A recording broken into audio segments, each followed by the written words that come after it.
on the air. How you doing? I'm good, and you? I am good. I'm good. Just trying to, she's determined to ask me questions. It's like, hold on just a minute. Well, we're buried under snow here. Well, I don't know if you were on, Dr. Tibb couldn't get into his offices, why he couldn't do the switchboard or see, what was going on. And so I told him I would be available. I'd be kind of sidetracked with Aria, but that I would be available to help him with switchboard. So he is snowed in as well. So I hope you're just staying in and staying safe. Well, we're sorting through our options to make sure if the electricity goes out, because it went out for 2 hours, that we have other options besides the little space heaters we have to heat. And do you have other options? Well, we have a generator that Larry bought, and he's making sure that it's going to work. The electricity was only off for 2 hours, so that was good, but it was a wake-up call. When we bought this motorhome, it was several months before we were going to use the heater, the central heating, the LPG central heating, and found out there wasn't any because this was a used one. Oh, it was not working. Yeah, but we're doing fine and everything. I wanted to share what your conversation with Dr. Tim, how it impacted me or made me see a little different of my life process. And I didn't want to interrupt you too because I wanted to hear what you said. You were talking about intuition with Dr. Tim. And what I have realized is that I've come from intuition for most of my life, and I have not paid that much attention to it because of the dissing of intuition in our cultures, in our world cultures. And then beginning to think, well, maybe I don't know what I'm talking about. But I have realized this morning, I knew it all along in kind of a subconscious way, but I didn't realize the connection, how each step of my spiritual life, my religious, quote-unquote, life, going from place to place to place, I had always chosen as a result of my intuition. I've been attracted to it because at some point there was something in my present religious training that wasn't working for me, and I was waking up to it. So I really applaud your conversation about the intuition aspect, because now, since I'm really committed to going home, as the Way of Mastery talks about it, that I listen to that intuition more and more, practice that more and more and more and more. That's awesome. Yes, it takes a development. We have talked. We actually have it on our website under the schedule of the possibility of an intuitive development intensive online. If we had enough people to commit to it or whatever, that would be what we would do as an online intensive, and it's to develop your intuition. Everybody's got it, but we've, like he was saying, we've ignored it for so long, or like you said, people have said, oh, that's nothing to that, or that's woo-woo, or whatever, and so we push it aside. It's like when we first come in and we are the absolute being of love, and something happens, a power person or whatever, and it's like that's not enough. And so we start taking on that we have to do or be something else, and we leave the real being behind, the one that knows, the one that has that intuitive guidance already. And so, it takes practice for a lot of people to get back to that and to trust it. Oh, yes. I've got an intuitive hit to do this or that, and then to trust it that it's right. But then the ego jumps in and starts questioning it, oh, no, you can't listen to that. Well, and all our fears, all of our fear-based, oh my God, no. I might make a mess out of this, or somebody won't love me. They're going to tell me I'm crazy. I'm going to be put down again, whatever. But every time I don't follow it, when it's a really strong intuition, I know. I see the results. Oh, I think I mucked this up a bit. But anyway, I had a couple of other thoughts, too. I'm getting a perception about Ruha and Christ mind, Rahma. I love that. They both start with R, and a wonderful R. If you pronounce it the correct way with like the Aramaic, it does have that. It's kind of a guttural sound, even, Yeah, but what I can't pronounce is the German R, or some of the French R's are just like, sorry, can't do that. But anyway, what I have begun to realize more and more, and to perceive more and more, how we have so focused in the patriarchies of this world on the Father God and ignored the Mother God. So Ruha I perceive as the aspect of Creator, as Mother, and she really expresses herself in nature, but she is the guard, that function within us. I call her she, but it's a function within us, just like the Christ mind is a function within us. And I've gone, oh, yes, that is the comforter. That is the mommy I've been wanting all of my life. And then the daddy I've been wanting all my life is the insight, And for me, the intuition comes out of both the marriage of the insight with the inspiration, which I consider a heart thing. And I make those, they're just metaphors, I don't know if they're true or not, but they work for me. And just that connection of the head, Rahma being the head, and Ruha being the heart, that's the mother and father aspects of Creator, and out of that comes my experience of love in all dimensions, the knowledge plus the understanding of the heart.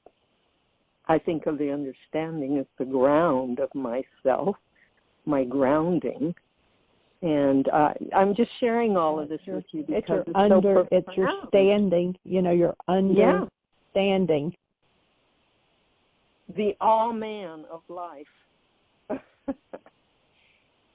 that very understanding cool. That this is the ground on which I stand, and therefore I commit to whatever. So anyway, I just wanted to share that with you. Thank you.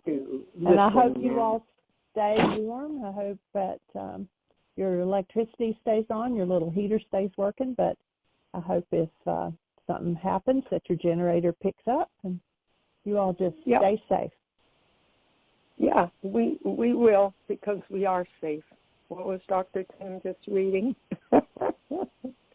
In form, we are safe, whether we know it or not, because we're not form, we're soul. Right. Anyway, that works for this moment in eternity. You wonder sometimes. I'm sorry, go ahead. No, this is a little sidetrack, but, you wonder sometimes if, like Ari is playing in the background behind me, and she just came over and she said, what you were just saying, she said, our lights went out at school today. So, she's listening. Mm-hmm. It's awesome. Well, if we could only listen like that. Yeah, for sure. It's a bunch of unlearning, right? Yeah, for sure. Truly listen. Okay, sweetheart. Thank you so much for letting me hear. Okay. Bye-bye. Hello, Michael. Are you with us now? I am, dear heart, and thank you. Listening to the conversation you guys were just having, I'd like to add another factor into this intuition game. and that we were brought up in a culture that taught us to live in perception, actually beat us into living in perception. And everything that comes from perception, because it's a reflection of the past, is past and therefore not true. Yeshua said of those who live there, let the dead bury the dead and the blind lead the blind. My take would be, he was saying, if you're living in perception, you're dead and you're blind. And Yeshua was teaching, and this man wanted it, how to live in the actuality, which comes only through intuition, your inner tutor. But as small children, basically, everybody that lives in perception is a liar. Even, the highest levels of perception, Yeshua said, those who live there are the lowest in the kingdom. I mean, we go, wow, look at that intellect, and that intellect is a reflection of perception, and therefore it's the very lowest rung on the ladder. Less than the lowest who's living in the intuitive world, in the actual world. And because most people are living in the lie, when someone comes along with active perception and tells the truth, they're beaten into submission. Little Johnny goes out. I use the example all the time of little Johnny goes out, and Mom's talking to Mrs. Jones over the fence, and Mr. Jones comes out, and he's on his way to work, and he comes over and gives his wife a peck on the cheek and says, bye, I'm going to work. Now, little Johnny lives in the energy field and sees exactly what's going on. And when he says, gee, Mr. Jones, why do you hate your wife so much? What does Mom do? Whack, right square in the head. Don't you dare say things like that about our neighbors. And we are punished into letting go of living in the actuality of the creation. And then we have 1,000 stories to tell. And we want to be right about our stories. And the past, reflected in the highest mind and the highest levels of intellect, is paltry, weak, and death, compared to living in the actuality like little Johnny was and was punished for it. How many times did we say something as little ones that was true, and the adults around saying, whoa, no, we don't admit that. We don't touch that. And it's time for us to reopen that higher set of faculties and step back into the actuality. And the only way that's done, each time you apply forgiveness, you collapse the perceptual mind, and you get a taste. You get an opportunity at a taste for the actuality. And in an instant, until one's moved forward in their healing process, the mind jumps in with its perception again. You get a taste of the actuality, and then the mind, wait a minute. Jumps right back in with its old drama and trauma.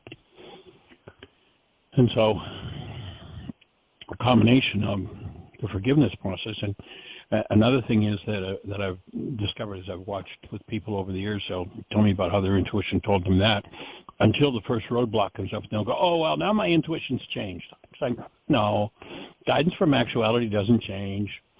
But what you called guidance was really just your ego saying, I know.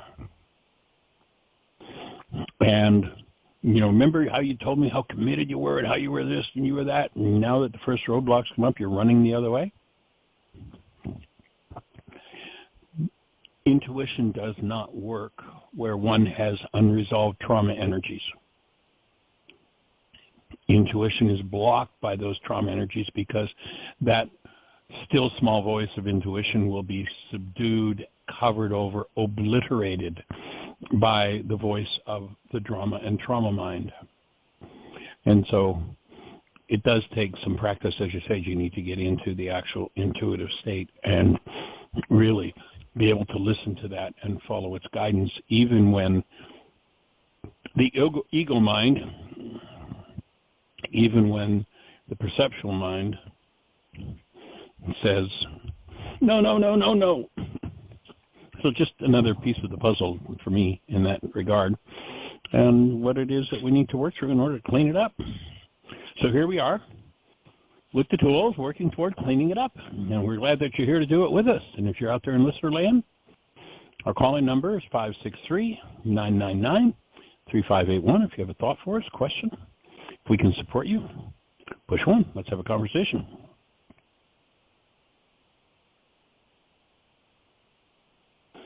Any other thoughts for you, Jeannie? No, I think that covers it pretty much. Nobody has a hand up. So, come on, ask a question, direct the show. Which way can we support you? Oh, we got a hand up, and it's Miss Susan 610. Awesome. Let's You're say on hello. the air. Hey, guys. Good Welcome. stuff. Thanks. Jeannie, thank you for being doubly on duty with Aria and Dr. Tim. I knew something was funny because Dr. Tim's phone, it sounded as if he was talking into a tin can. I don't get on kind the of an show echo. right. Yeah, I don't get on the show early enough to hear the initial, this is why we're doing it this way. He had texted me and said he was snowed in at home, and so he wasn't going to have access to a computer, so he couldn't see the switchboard, and would I be able to help? And I said, yeah. I said, but, I'm going to be a little sidetracked, too. I said, I have to go get Aria from school, and I said, but I'll be there and try to keep my eye on the switchboard, see if anybody calls in. So it worked out well. You did a good thing. Thank you. So I called my grandson Luke on your recommendation, Michael, and he was what fabulous. was the result? He was fabulous. He was just fabulous. I said, Luke, my ego is going bananas, and you're talking about perception, and that's what I'm doing all over the place, and it's been peaceful today, and last night it's been much easier, but I don't know whether that's just a moment's grace, and then the next ego onslaught will come in, but in any case, he said how he approaches stuff like that in AA. He said, you spot it, you got it. And you've probably heard that. It's one of the slogans they use. You spot something in someone, and you've got it. So I said, oh, God. Got to have the brain cells. Yeah. So we talked for about an hour, and it was all over the place. He was telling me about his courses and about this and that, but he really hung in and showed me how much he has learned from his, being in AA and working very hard with AA. And he had a kind of a miracle thing where he and his youngest brother, Max, drove 14 hours to New York City from Jacksonville to spend 3 nights with friends going to a Fish concert. And I don't even know if you know what Fish is, but it's a big deal band. I do not. New York City. Yeah, well, they are, in their own way, they are geniuses. I've listened to enough to know how amazing. Lots of improvisation, lots of freewheeling, and there's a lot of drinking and smoking weed there, too. But Luke he's good. He just says, I'm not even affected by that anymore. It's not for me, and there's no temptation. Awesome. Isn't that great? So he and his That's got to warm your granny's heart. Oh, God, it's fabulous. He just seems so solid in it now. But he said a miracle happened. He got home from the Fish concert one night, and one of his best friends with whom he was staying in New York was dead drunk, face down on his bed, and Luke realized he was in bad trouble, more than passed out, sick, and he got he got him revived enough to find out if he was so toxic he might die, because that happens.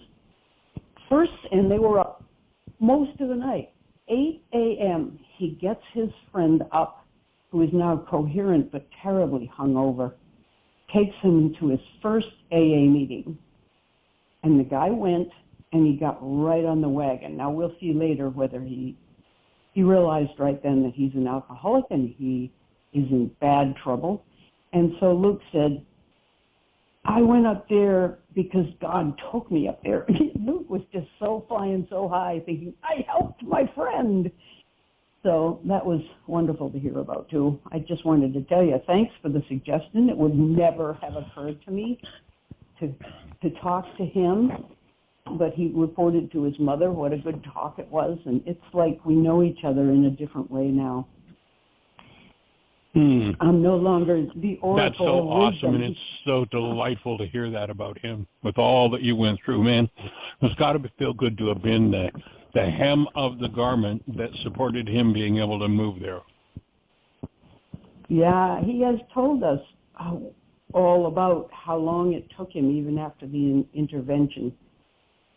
He said the intervention angered him so much that he drank even more and hit bottom even faster, and that ended up being a good thing. Out on the street, no place to live, terrified, finally willing to go into rehab. I've told you that already. So, yeah, it's wonderful, and I just wanted to check in on that. And I also want to send you and Dr. Tim a clip, I'm only halfway through, of Alan Watts reading a letter or something Carl Jung wrote that I don't think is out there about the ego and stuff. And I won't even try to explain to you, but I'm just going to send it, and if you have a chance to listen, it would be fodder for an incredible discussion, and I'd love to hear your take on what Carl Jung felt about facing your darkest, because everybody has it. Yeah. He says, not only face it, but do it without any judgment, because we all have it. And it's the person who admits they have it, looks at it with complete allowance and balance, or whatever the wonderful words he used.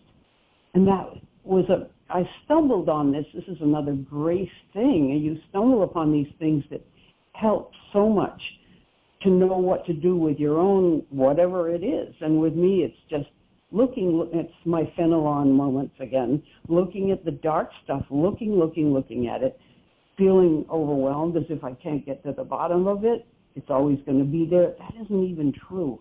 It's still sitting there, but I'm sitting on the other side of the rim of the cup, watching it from a very different place, and I hope I can stay out here nicer. Yeah, and don't have to act on it either, at all. And Luke and I talked a lot about that thing, too. Yeah, well, that's sweet. Luke talked about that, too. Yeah, so he was talking about all that, too. Anyway, that's my report, and that's all I really have to talk about, but I just wanted to thank you for making the suggestion. It would never have occurred to me to call Luke. Cool. Well, maybe it'll be the start of a new phone pal relationship at a new level. It's just a new way of relating, whether we talk a lot or not, but I feel as if suddenly we're fellow seekers now. I'm not functioning particularly much as his grandmother anymore, although I love him the way grandmother would. You know, I embarrass him with my wish to mush him on a regular basis. So,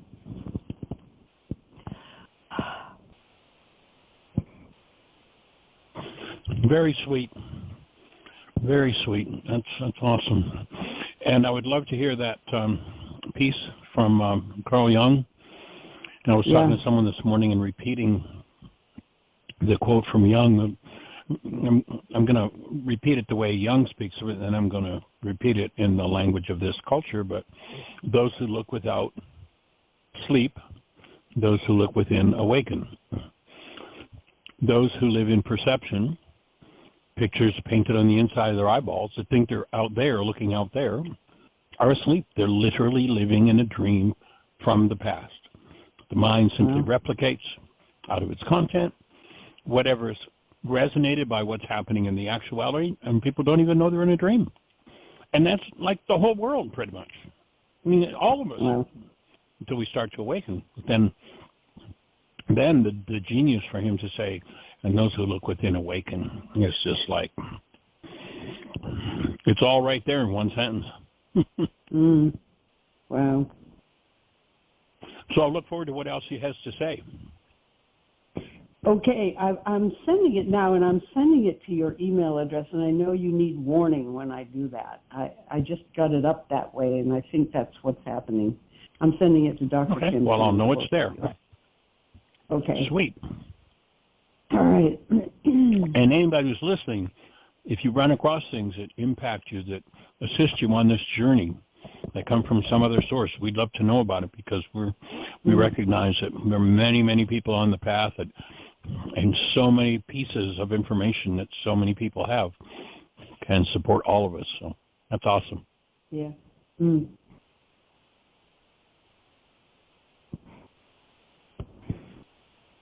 Well, the next time you talk to Luke, please tell him we said hello and send our love. Yeah. One of these days I may get a conversation with him. Every once in a while I call him and end up leaving a message, but maybe one of these days we'll get to talk.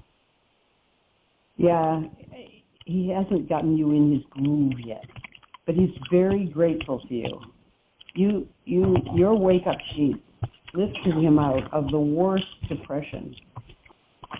He's probably only done 2 or 3 worksheets from beginning to end, and all under my yelling at him and tutelage.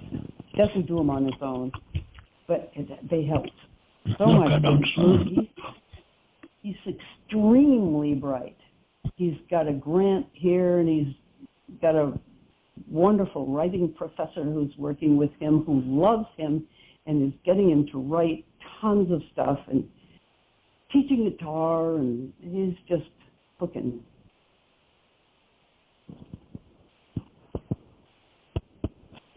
So anyway, sweet to hear that he's on track. It warms my heart as a grandfather by the fire that you've got lit in you. So, thank you. Yeah. Well, good luck with little. Speaking of, as Aria grows, Jeannie was saying she had some issues with her parents, and stuff will come up, and it's just wonderful that you'll have tools to deal with all that every step of the way. Boy, oh boy, lucky kid. Well, it's also giving us a deeper level of opportunity to understand how to present it to her as a child, and that's pretty sweet too. It's like, like I always say, please, if you're out there with a question, bring it, because we need the questions. That's what opens the space for other directions, other understandings, and so it's definitely opening a deeper space for us to understand this teaching, to be able to give it to her as we watch her tempted to fall into the pains and the traumas of the old family system, and to empower her or assist her to find the empowerment in herself to clean that up. So it's definitely a gift for all of us. Yeah, and you are developing the vocabulary to use on a kid that age. All the way along, you're going to develop different ways of communicating. Yes. Yesterday, Jeannie copied the, and maybe she said this already, but copied the part of Julie's book about the love chair and sent it to Mom and Dad, Aria's mom and dad. And, of course, so that the idea of the love chair is there for Aria, but what I'm hoping in having sent that is that Mom's going to realize that she needs a love chair and needs to use it as much as Aria does. Tell what a love chair is. So love chair is a thing, the culture developed a thing that's better than beating kids. It was called timeout. Well, we're going to send you to timeout, like it's some sort of a punishment. And what Julie did, based on this work, is she transformed that idea of timeout into the love chair. Instead of sending a kid to a chair to be timeout or to sit in the corner and look in the corner, she developed and explained to them, if you're in need of extra love today, if there's trauma going on in you, and then anytime you need to in this classroom, you can put your hand up and you can say, I need to go sit in the love chair. And I remember one particular time, I mean, to me it was just so evocative emotionally for me, of a little kid. She taught in a very destitute area of Dayton, Ohio, kindergarten and grade 1, and she had this little kid come in tears, and Mrs. Haverstick, I didn't get any breakfast this morning, and I had a big fight with my mom, and I need to sit in the love chair. So she goes over to, this kid gets to sit in this love chair, and as the kids come into school, they know exactly what she needs. They know exactly what she's there for, and they're all able to extend that love because they've been taught to do a love exchange. That's discipline. Wow, that's wonderful. As opposed to the culture's misinterpretation of discipline means properly beat up. God, that's such a great What do we idea. do? And calling it a love chair. Presence of love. It's just so short-circuit. The whole idea of I'm being punished. I'm being loved. Yep. That is such a cool thing. Yeah. And you can ask for it anytime you feel like you need it.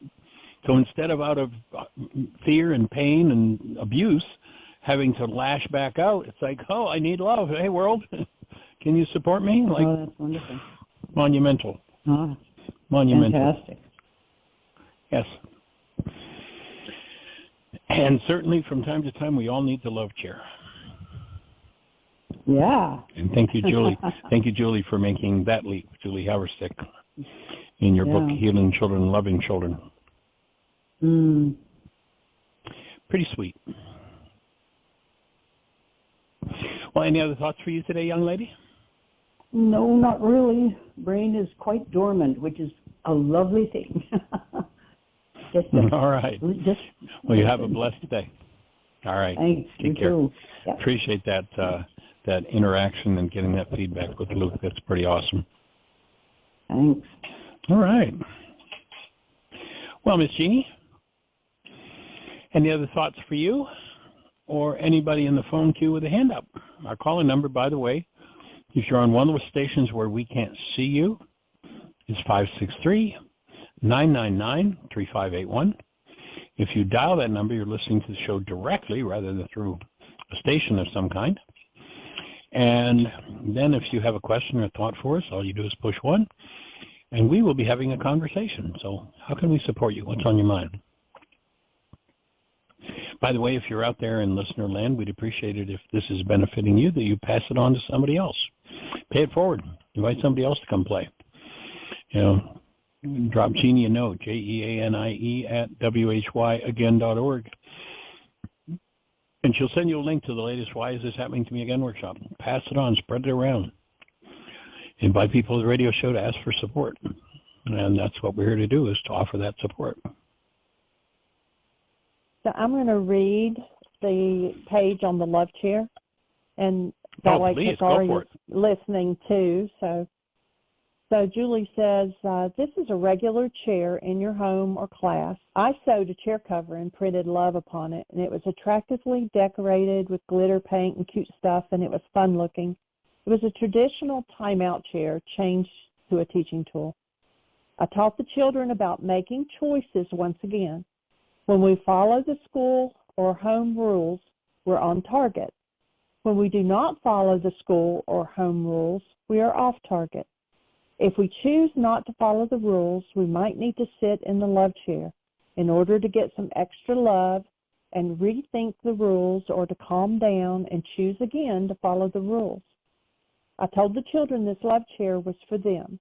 If they needed a little space from the others, or if they were in a bad mood, or if they just wanted to sit there for a little while and get a little love, it was fine with me. Children like to be doers. If a child was off target in class and I felt that they might need to sit in the love chair and be a watcher, I would warn them prior to the move. I would say, do you want to be a watcher or a doer? Do you want to be part of the group and continue working on the task at hand, or do you want to sit alone for a while and watch the group continue doing the project? Most of the time they would respond in a positive, on-target manner with, "I want to be a doer," and continue with the group. Sometimes they would choose to be a watcher if their personal stress level was high and the work was too hard or they did not feel that very good.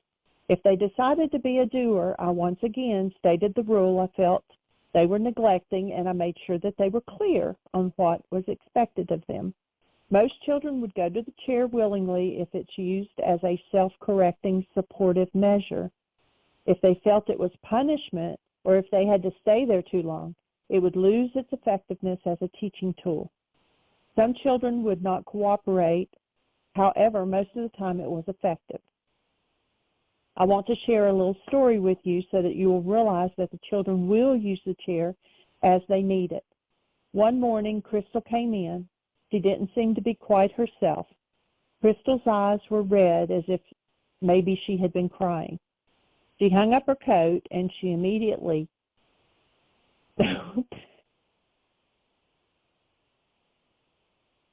Breathing with you, sweetheart. It's precious. She immediately sat down in the love chair. I left her alone for about 15 minutes.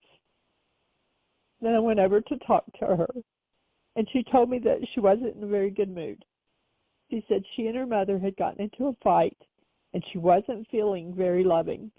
She thought she would sit in the love chair for a while because she didn't want to take her anger out on the other children. Crystal talked a little more about what went on that morning at home, and that I kept focusing on keeping love conscious and supporting her healing, her reality. After about half of an hour, Crystal was feeling better, and on her own she left the love chair and returned to her regular seat to do her morning work. Crystal was 5. That's the end of it. Breathing with you, sweetheart.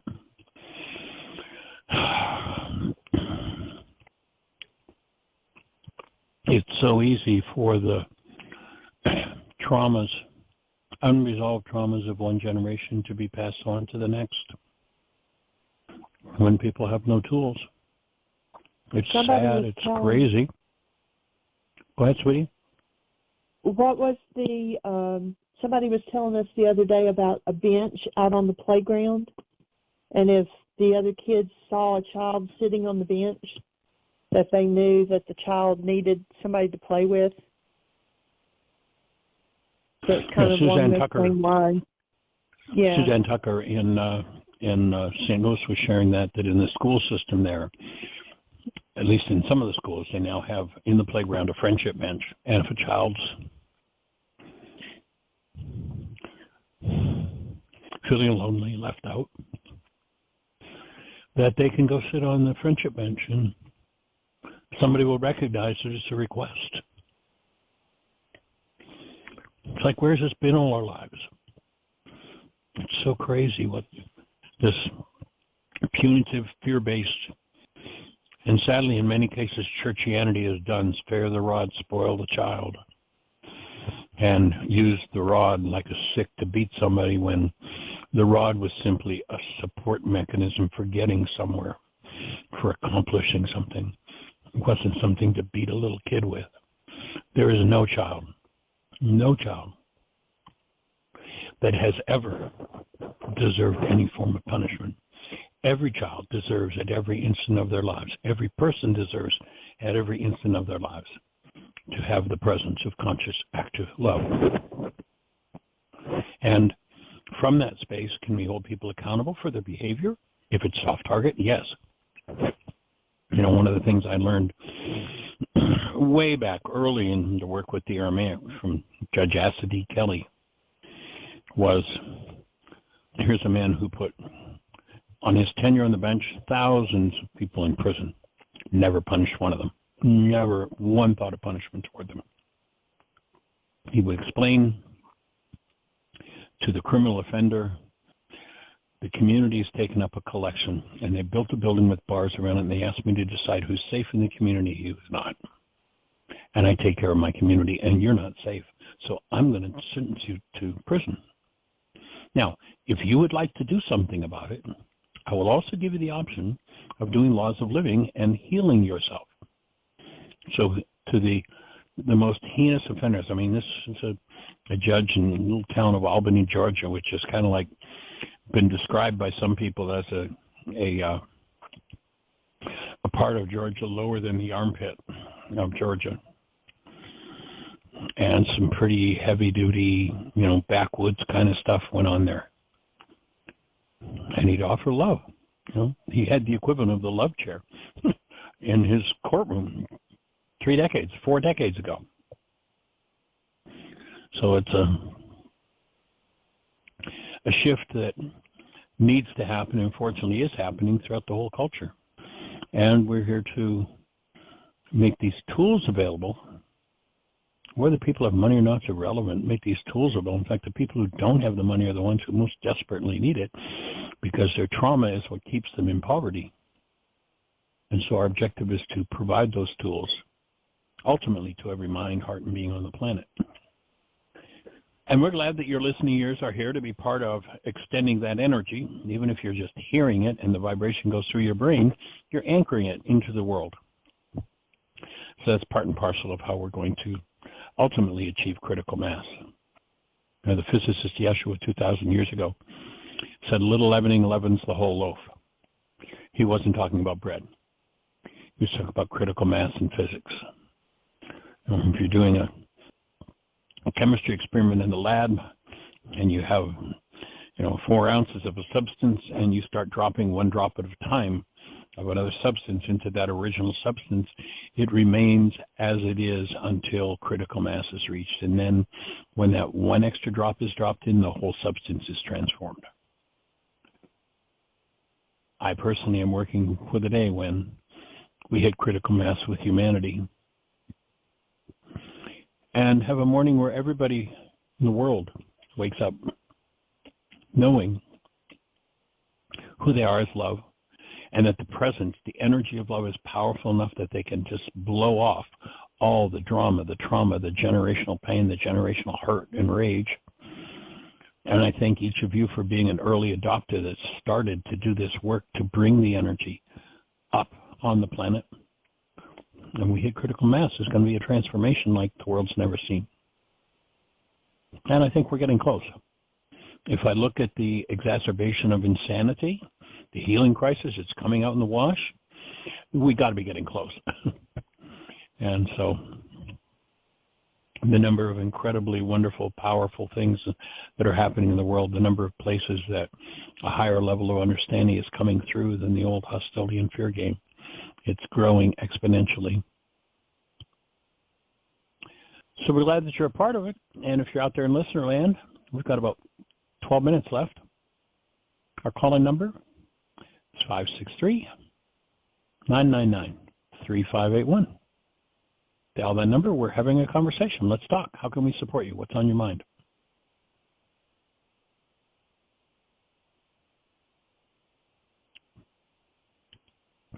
Do we, by chance, Jeannie, have any questions in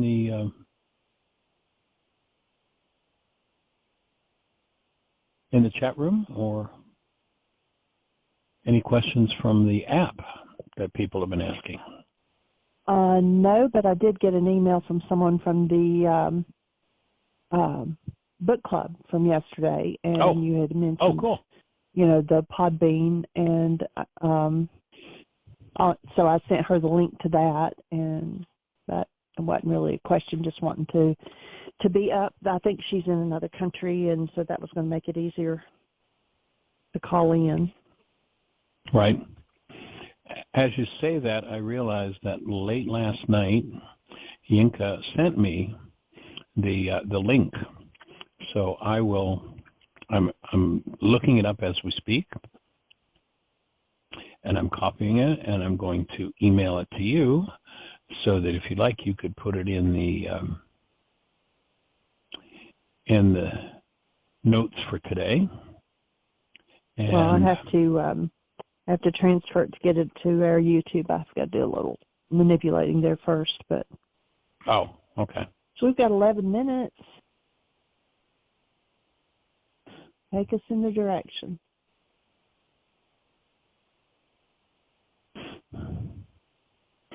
So I'm just sending you that. And okay.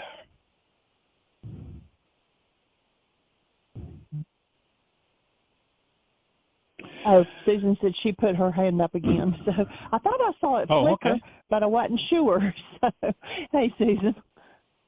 You know, along the lines of the merciful prison arrangements and that wonderful man and the love chair, I recently read a story that's not very long, and I know, you know, if you want to do something else, but this is along those lines and an absolutely gorgeous story. And I wondered if you'd like to hear it.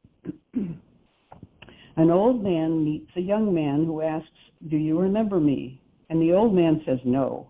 Then the young man tells him he was his student, and the teacher asks, "What do you do now? What are you doing in your life?" And the young man answers, "Well, I became a teacher." "Ah, how good, like me?" asked the old man. "Well, yes, in fact, I became a teacher because you inspired me to be like you."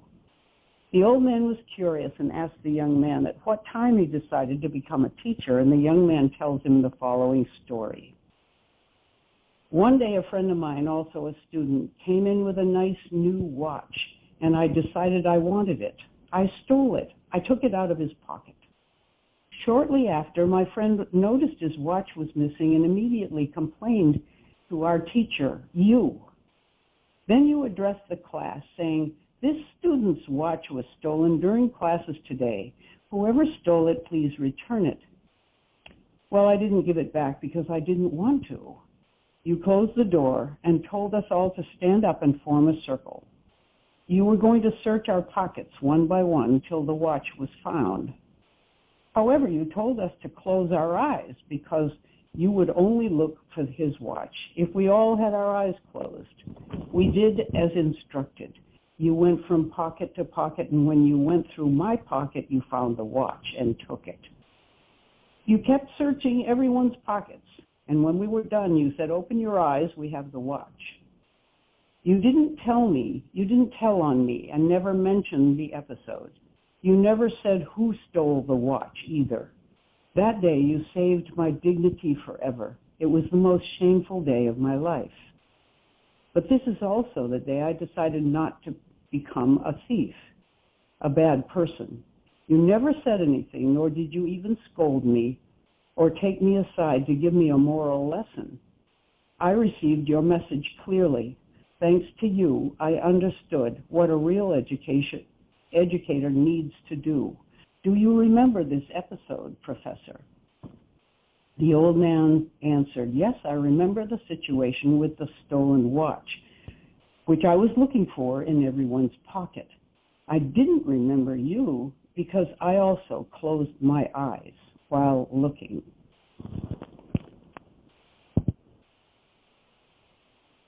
Don't you think that's about the most gorgeous thing ever? That's pretty awesome. Pretty awesome.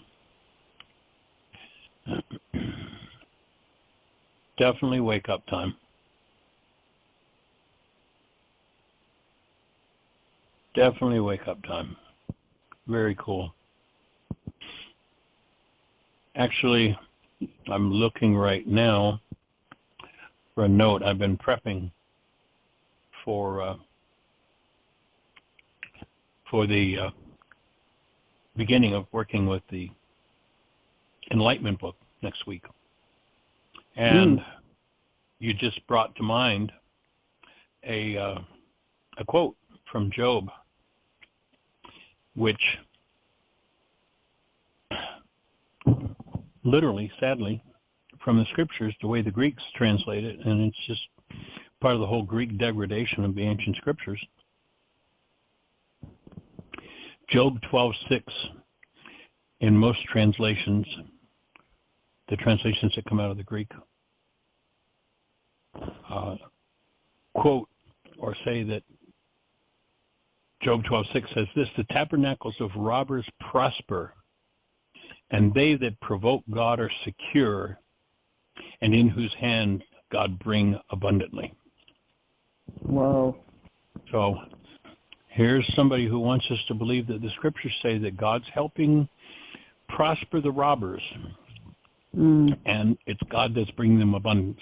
That's the Greek set of brain cells through which, and with this, to me, we get to see why Yeshua put such an emphasis on Rachma, that we can only perceive correctly rather than perceive through our own brain cells when that is said. In the Aramaic, that passage says, the tents of robbers shall perish, and the assurance of those who incite God, they will perish also, because there is no God in their hearts. Wow. And there are so many places in the scriptures where the Greek translation just turns it all on its head. And, like, think about somebody who thinks, well, this is the word of God, and there's not one errant word in it. It's got to be right. So I would think that Job 12:6, if you go look at it in virtually every Bible that you'll find, Bible translation you'll find, and we'll talk about that later, but I was going to have plug another thought in there, but imagine somebody reading, the tabernacles of robbers prosper because God is there to bring them abundance. Well, I think I'll go out and be a robber. I mean, how crazy is that on its face? Yet people will pound the Bible and say every word is the inerrant word of God. And I'll start to show up with a few examples of how obviously insane the Greek translation is, such as this one, and then what the Aramaic actually says. Now, you'll find people. I've actually got a preacher. Hey, sweetie. I've got a preacher that I've been kind of communicating with for several months on Facebook, and he's like, he's just adamant, rage-filled that I would even dare to insinuate that the Aramaic was the language of Jesus, and that's what he's a preacher, and he knows better. He knows it was Greek. Wow. It was delivered in Greek. Yes. And it's just like there's so much that you can easily, when you look at, and as I say, we'll share a few of those when we start on the Enlightenment study. It's obvious this isn't what the Scripture says. It's anybody with a half a brain's got to say, no, that's not what love does. And then we'll work from there, beginning on the 15th, to bring forward the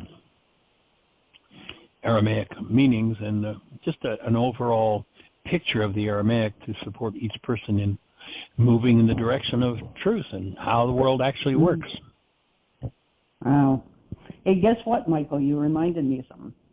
I just loaned your Kaburis manuscript book to my priest, my minister at my church. He was very interested in it. Yeah. Didn't mean to short-circuit what you were saying, but he wants to know these things. Well, maybe he'll start joining us on the radio show on the 15th. Wow. And thanks for giving that to him, and for you giving that to him. We'll get one out in the mail today or tomorrow. We'll get another copy to you, so you've got one to come along, and maybe invite him to join us for the show. It'd be awesome to have his input. Well, you don't have to do that, Michael. I know I don't have to do that, but that's what we're doing. It's already done. Oh, wow. Thank you so much. Yeah, well, thank you. Thank you. That's awesome that you're passing. That's our invitation, If each one teaches one, if each one reaches one, this is going to move globally very quickly. And so that's what we're here to support and inspire in the world. So thanks for being part of it. Welcome. And for your quizzical, questioning mind that helps to open so many closed loops for everybody in the community and inspires deeper understanding. So you are much appreciated. Thanks, Michael. You're welcome. Well, I'm squirming around, as Dr. Tim would say. And deserving. Right. Thanks. And deserving, yes. All right, young lady, you have a blessed one. Thanks. You. And we're down to the last minute or so. If you want to join us for that study and you'd like to get a copy of the Enlightenment book, it's a book that normally sells for $25. If you go to our website and order it, it's $25, and the shipping is automatically added, and it's $9. If you would like to order one, knowing that you're going to be using it in this study, what we're doing, if you go to our website, whyagain.org, at the bottom of the page is a donate button. If you donate $1 more than the $25 cost of the book, $26, we'll pay the shipping and we'll get it out to you ASAP. All we ask you to do, if you do go to the donate button, is that you put your name in and your address and just say this is for enlightenment. And we will send you a copy of the book. And on the 15th, we're going to get started with that. And I look forward to what's going to unfold in that process. Appreciate you.